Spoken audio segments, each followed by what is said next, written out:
तुम्हाला सुद्धा आवळे फक्त आवळ्याच्या सीझन मध्ये खायचे नसतील, वर्षभर खायचे असतील ना, तर हे असे चटकदार खारातले आवळे एकदा तरी जरूर करून बघा. रूम टेम्परेचर वरती हे आवळे सहज 7 ते 6 महिने आरामात टिकतात आणि फ्रीज मध्ये जर ठेवले तर हे आवळे आपण 1 वर्षभर सहज प्रिझर्व करून ठेवू शकतो. तर हे चटकदार आणि पोटासाठी गुणकारी आवळे करण्याची सोपी पद्धत आपण बघूया. एकदम पटकन होतात. इथं मी अर्धा किलो आवळे घेतलेत.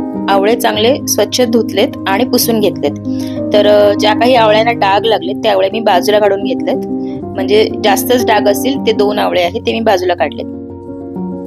आता मी एक कढई घेतली. कढई घ्या, भांड घ्या, कुठलंही पसरट भांड असं घ्यायचं. त्यामध्ये मी 2 ग्लासभर पाणी घेतले. अंदाजे पाणी घेतले, फक्त आवळे या पाण्यामध्ये आपले बुडाले पाहिजेत. आता यामध्ये 4 चमचे मीठ घालायचंय, कारण खारे आवळे आहेत म्हटल्यावर मीठ जास्तच लागणार. आणि अर्धा चमचा हळद घालायचा आहे, एवढंच घालायचं आहे. आणि मीठ हळद घातल्यानंतर हे पाणी आपल्याला चांगलं उकळवून घ्यायचं आहे.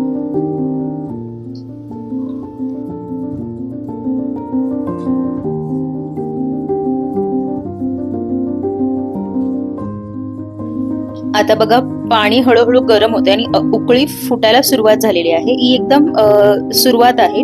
एकदम पाण्याला मोठी उकळी फुटायला लागली ना, तोपर्यंत आपल्याला हे पाणी गरम करून घ्यायचं आहे.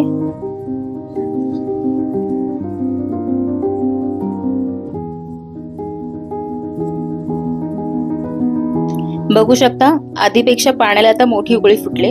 आणखी 1 ते 2 मिनिटं हे पाणी उकळवून घ्यायचंय चांगलं.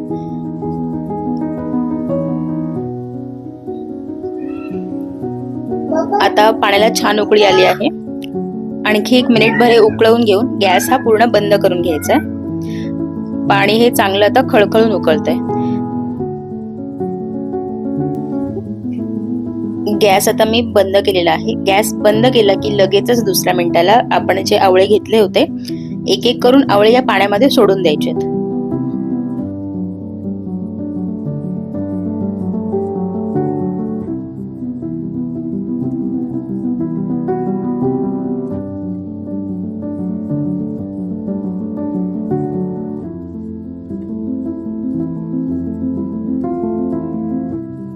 आवळे घातले. आता आपल्याला गॅस वगैरे काही लावायचं नाहीये. इथे मी 4 मिरच्या घेतल्यात. तिखट मिरच्या आहेत. मिरच्यांची देठ काढून घेतलेली आहेत. या मिरच्या सुद्धा या पाण्यामध्ये घालायच्या. एकदा हे सगळं चमच्याने ढवळून घेऊया, सगळं मिक्स करून घेऊयात.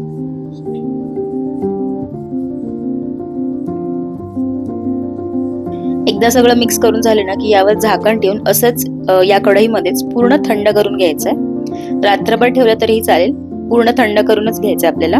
आवळ्यांचा रंग बघा आता नॅचरली जसा आहे तसाच आहे. जेव्हा आपण पूर्ण थंड झाल्यावर बघू ना, तेव्हा आवळ्यांचा रंग बदलला असेल.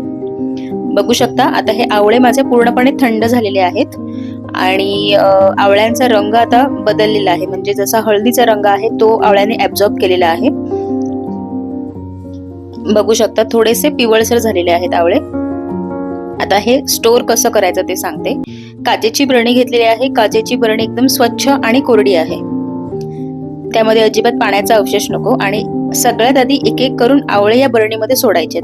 आधी पाणी घालायचं नाही, सगळ्यात आधी आवळे सोडायचेत.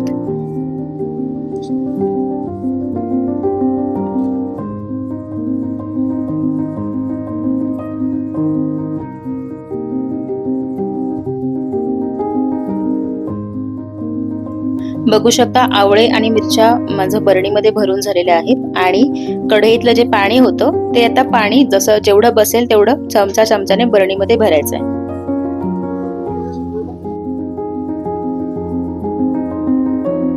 आता खाऱ्या पाण्याने बरणी सुद्धा अगदी फुल झालेली आहे आणि झाकण एकदम घट्ट लावून घ्यायचंय. आता हे आवळे आपण रूम टेम्परेचर वरती पण 6 ते 7 महिने स्टोर करू शकतो. जर तुम्हाला वर्षभर ठेवायचे असतील तर फ्रीज मध्ये ठेवू शकता. आपण हे फक्त गरम पाण्यामध्ये आवळे घातले होते, आपण काही उकडून वगैरे घेतले नाहीये, त्यामुळे हे आवळे सहज टिकतात. सुरुवातीला जर तुम्ही लगेचच आवळे खात असाल ना तर सुरुवातीला थोडासा तुरटपणा आवळ्याचा लागू शकतो. पण जसे जसे आवळे या खाऱ्या पाण्यात मुरतील ना तसेच थोडासा खारटपणा आणि तिखटपणा लागतो, तुरटपणा कमी होतो. आणि हा आवळे खाऱ्या पाण्यात जसे जसे फर्मेंट होतील तसेच ते अजून पौष्टिक होत जातात. त्यामुळे ही सोपी पद्धत आहे करायची. तुम्ही सुद्धा हे आवळे जरूर करून बघा. आणि रेसिपी आवडली असेल तर मील्स बाय सुकेशिनी या चॅनलला सबस्क्राईब करा, व्हिडिओजना लाईक करा आणि जास्तीत जास्त शेअर करा. पुन्हा भेटूया अशाच एका रेसिपी सोबत. Thank you so much for watching.